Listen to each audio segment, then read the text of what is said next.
नमस्कार दोस्तों, मैं हूं डॉक्टर पुरुषोत्तम और मैं आज लाया हूं ओरिजिन ऑफ दक्कन लावा प्लेटो। दक्कन लावा पठार की उत्पत्ति टॉपिक को लेकर के मैं आया हूं। आइए इस टॉपिक की शुरुआत करते हैं। सबसे पहले तो हमें ये देखना है कि दक्कन लावा पठार का एरिया है क्या। देखिए, अगर हम लोग भारत के मानचित्र को बनाते हैं तो ये हमारा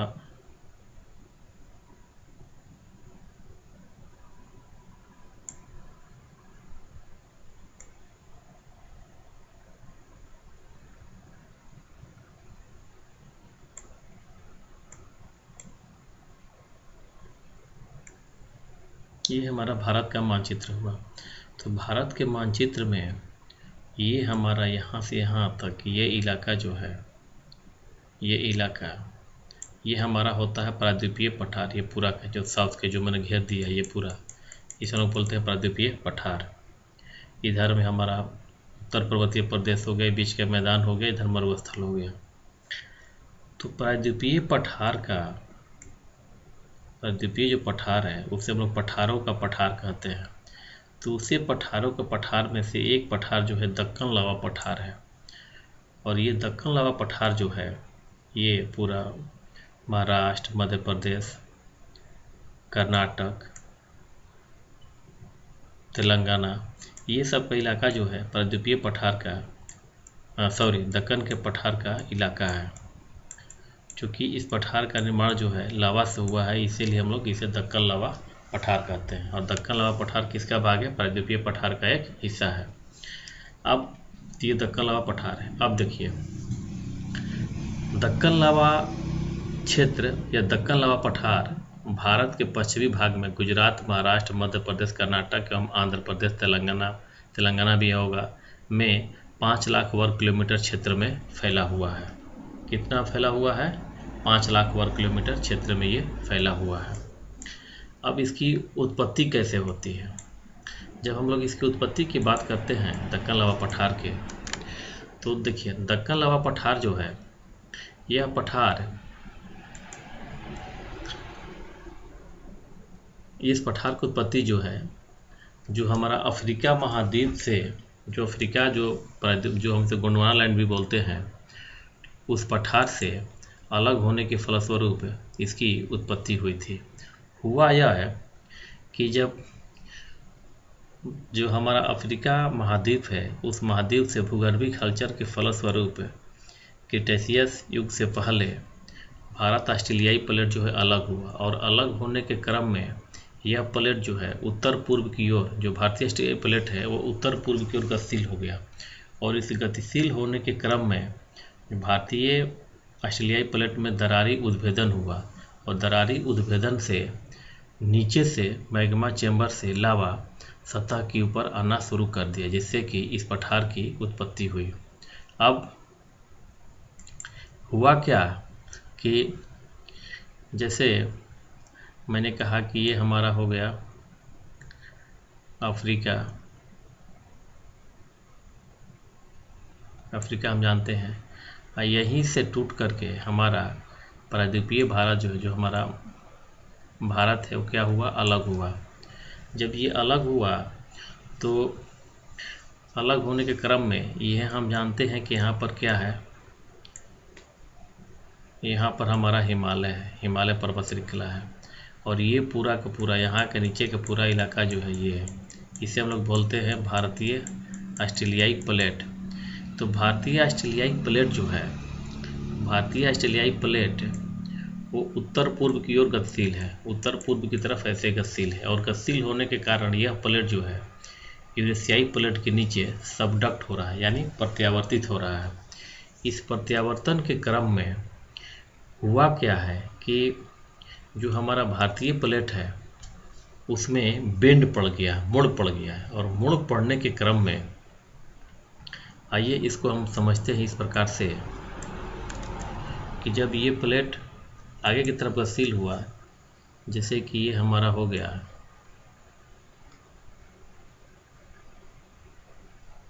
ये हमारा हो गया कौन? भारतीय ऑस्ट्रेलियाई प्लेट, भारतीय ऑस्ट्रेलियाई प्लेट। और इसके अपोजिट साइड में हमारा हो गया कौन, ये यूरेशियाई प्लेट। ये कौन सा प्लेट है, यूरेशियाई प्लेट। अब देखिए ये प्लेट जो था, ये भारतीय ऑस्ट्रेलियाई प्लेट यूरेशियाई प्लेट के नीचे आ रहा है, ये इसके नीचे की तरफ ऐसे आ रहा है। तो होने के क्रम में यहाँ पे क्या हुआ कि जगह जगह पर मोड़ पड़ गया है, क्योंकि जब बेंड हो रहा है, जब इसमें झुकाव ऐसे हो रहा है, तो यहाँ पे बेंड के कारण क्या दरार पड़ गया है। और ये दरार जो है वो मैग्मा चेम्बर तक है। मैग्मा चेम्बर तक होने के कारण नीचे से मैग्मा चेम्बर से लावा जो है ऊपर की तरफ आ गए हैं और आ करके सतह पर जमा हो गए हैं। तो ये एक प्रकार का दरारी उद्भेदन हुआ। और दरारी उद्भेदन में क्या होता है कि लावा लंबे समय तक धीरे धीरे निकलता है, और ऐसे जब धीरे धीरे लंबे समय तक निकलता है तो सतह पर आने के बाद जो है वो ऊंचा, बहुत ऊंचा नहीं हो पाता। तो क्या करते हैं कि धीरे धीरे फैलते जाते हैं। और फैलने के कारण ये भी है कि ये लावा जो था, वो जो लावा निकला था वो बेसिक लावा था, क्षारीय लावा था। क्षारीय लावा की विशेषता ये होती है कि लावा जो है चिपचिपा होता है और देर से कम चिपचिपा होता है और देर से ये ठंडा होता है। क्या होता है, कम चिपचिपा होता है और देर से ठंडा होता है, जिसके कारण ये काफ़ी दूर तक फैल जाते हैं, जिसके कारण इस पठार की उत्पत्ति होती है। अब देखिए ये हमारा अफ्रीकी प्लेट है, ये इंडो ऑस्ट्रेलियाई प्लेट है, और ये आगे की तरफ ये गतिशील हो रहा है। यही गतिशील होकर के यूरेशियाई प्लेट के नीचे जाकर के ये दब जा रहा है, जिसके कारण वहाँ पर बेंडिंग हो रहा है। बेंडिंग के कारण दरारी उद्भेदन होता है और लावा पठार की उत्पत्ति होती है। देखिए यहाँ चूँकि ये दोनों एक ही प्लेट में काउंट किया जाता है, जब बृहद स्तर पर प्लेटों का वर्गीकरण किया जाता है, इंडियन ऑस्ट्रेलियाई प्लेट। हालांकि यहाँ पर अलग अलग दिखा दिया, लेकिन इंडियन ऑस्ट्रेलियाई प्लेट एक में भी काउंट किया जाता है। अब हम आते हैं, देखते हैं। देखिए ये जो था हमारा, ये पोर्शन दिखाया गया है किसका, ये पोर्शन दिखाया गया है इंडियन प्लेट का। ये किसका पोर्शन है, ये हमारा है इंडियन प्लेट का। और यहीं पे ये जो है, यहाँ पे ये जो है, ये कौन सा हो जाएगा, यूरेशियाई प्लेट। ये यूरेशियाई प्लेट, ये इंडियन प्लेट। यही इंडियन प्लेट यूरेशियाई प्लेट के नीचे आ गया है, जिसके कारण यहाँ पर दरारी हो गया है। और इन्हीं दरारों से जो है लावा सतह पर आकर के लावा पठार का निर्माण करता है। अब जो है बात करते हैं, ये जो मैंने बताया कि जो दरार है, ये दरार कहाँ तक है, मैग्मा चेम्बर तक है। और ये मैग्मा चेम्बर जो है वहाँ से क्या करता है, जो मैग्मा चेम्बर है वहाँ से गर्म मेंटल प्लूम निकलते हैं, और यही प्लूम जो है सतह पर आकर के सतह पर आते हैं, और ये मैग्मा के रूप में रहते हैं। जब सतह पर आते हैं तो जब जम जाते क्या बन जाते हैं, लावा के रूप में जम जाते हैं, जिसे कि लावा पठार कहा जाता है। अब आते हैं हम लोग कि इसका स्ट्रक्चर कैसा है, दक्कन लावा पठार का स्ट्रक्चर कैसा है। दक्कन लावा पठार का जो स्ट्रक्चर की जब बात करते हैं तो हम जान चुके हैं कि दक्कन लावा पठार का निर्माण कैसे होता है, बेसाल्टिक चट्टानों से हुआ है, जिसकी मोटाई जो है इसके पश्चिम में अधिक है। मुंबई के निकट इसकी मोटाई 3000 मीटर है, जबकि पूर्व में एकदम कम हो जाती है। पूर्व में जबलपुर के निकट या जो है मात्र 6 मीटर रह जाती है। जबकि जब हम लोग बात करते हैं उत्तर और दक्षिण में, तो इसकी मोटाई जो है 600 मीटर। मरमा गांव जो दक्षिण में है और काठियावाड़ जो कि उत्तर में है, गुजरात का पार्ट है ये। मरमा गांव ये जो है ये महाराष्ट्र का पार्ट है। तो उत्तर और दक्षिण में इसकी गहराई तो 600 मीटर रहती है, लेकिन पूरब पश्चिम बात करते हैं तो पूरब में मात्र 6 मीटर ही रह जाती है। तो इसकी ढाल जो है पश्चिम से पूर्व की तरफ है। लोहे की इसमें प्रधानता है। जब ये बैसाल्ट चट्टानें टूटती हैं तो काली मिट्टी का निर्माण होता है। ह्यूमस की इसमें कमी होती है, परंतु लौह तत्व की अधिकता होती है। जल ग्रहण क्षमता भी अधिक होती है। यह कपास की लिए काफ़ी अग्रणी मृदा है। बैसाल्टिक चट्टानों में ध्यान देने की बात है कि मैग्नीज, गोल्ड, अवरक, बक्साइट, मैग्नेसाइट होगा यहाँ पे, मैग्नेसाइट आदि खनिज बहुलता से प्राप्त होते हैं। दक्कन लावा पठार को दक्कन ट्रैप भी कहा जाता है। ट्रैप का मतलब होता है सीढ़ी, क्योंकि ये पठार का निर्माण एक ही पीरियड में न होकर के विभिन्न पीरियड में हुआ है। परिणाम स्वरूप सीढ़ीनुमा टोपोग्राफी का निर्माण होता है। दक्कन ट्रैप के स्ट्रक्चर की बात करते हैं तो देखते हैं कि जो सबसे नीचे का ये होता है, ये सबसे नवीन होता है। यहाँ की लावा जो है नवीन होगी। उसके बाद जब ऊपर की तरफ आते हैं तो उससे कुछ पुरानी होगी। जब उससे ऊपर आते हैं तो उससे पुरानी होगी। जो टॉप पे होती है लावा वो सबसे पुराना होता है। तो इस प्रकार से विभिन्न पीरियड में जब लावा का उद्गार हुआ है दरारी उद्भेदन के फलस्वरूप, तो सीढ़ीनुमा स्थलाकृति का निर्माण हुआ है, जिसे हम लोग दक्कन ट्रैप कहते हैं।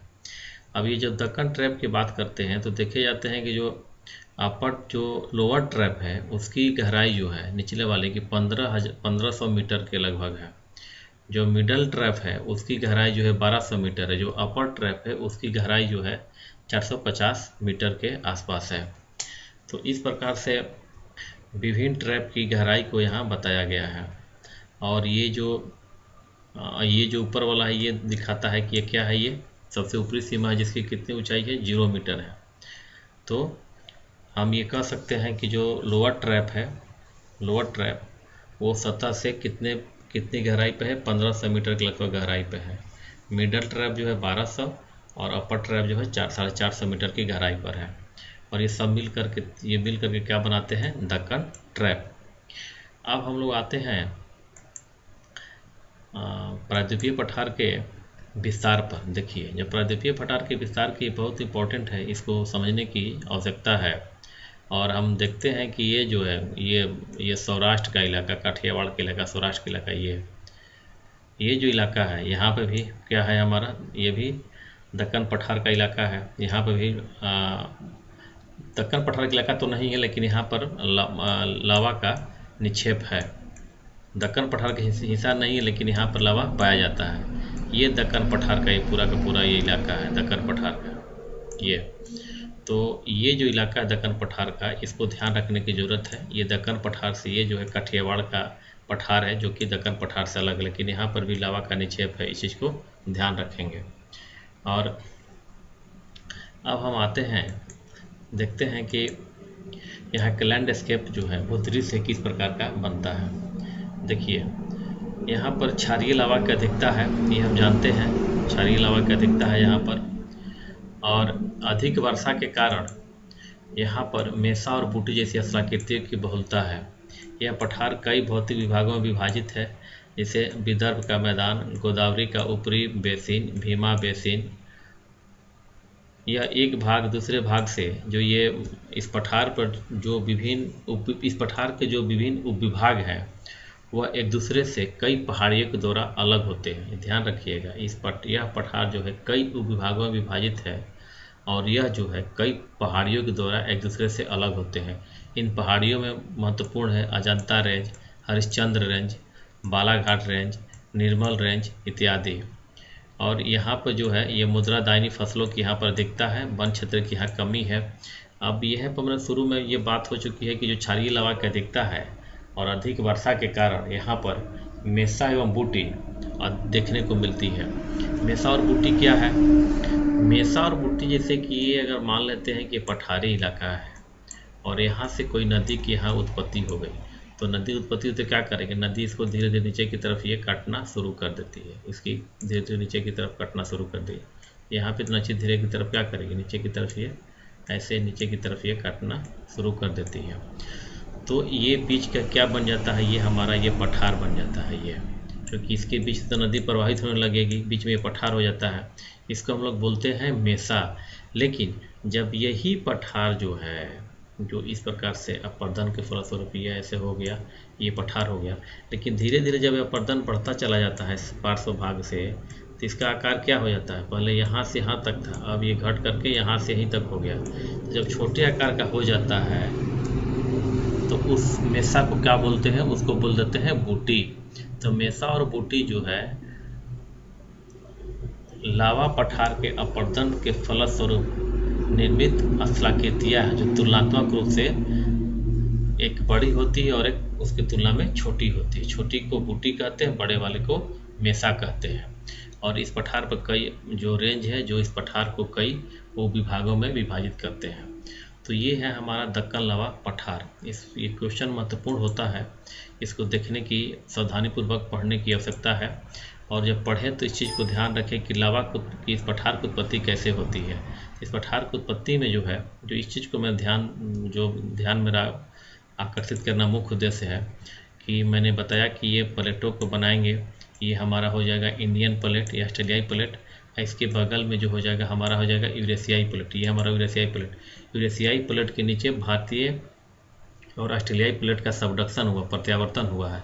प्रत्यावर्तन के फलस्वरूप देखिए यहाँ पे क्या एक हल्का सा बिंड बनता है, और जब बिंड बनता है तो यहाँ पे दरार बन जाता है, और ये दरार जो है मैग्मा चेंबर तक चला जाता है, जिसके कारण यहाँ से लावा ऊपर की तरफ आता है और यहाँ पे लावा पठार की उत्पत्ति होती है। इस कॉन्सेप्ट को समझने की ज़रूरत है, बाकी चीज़ों को आप आसानी से समझ सकते हैं।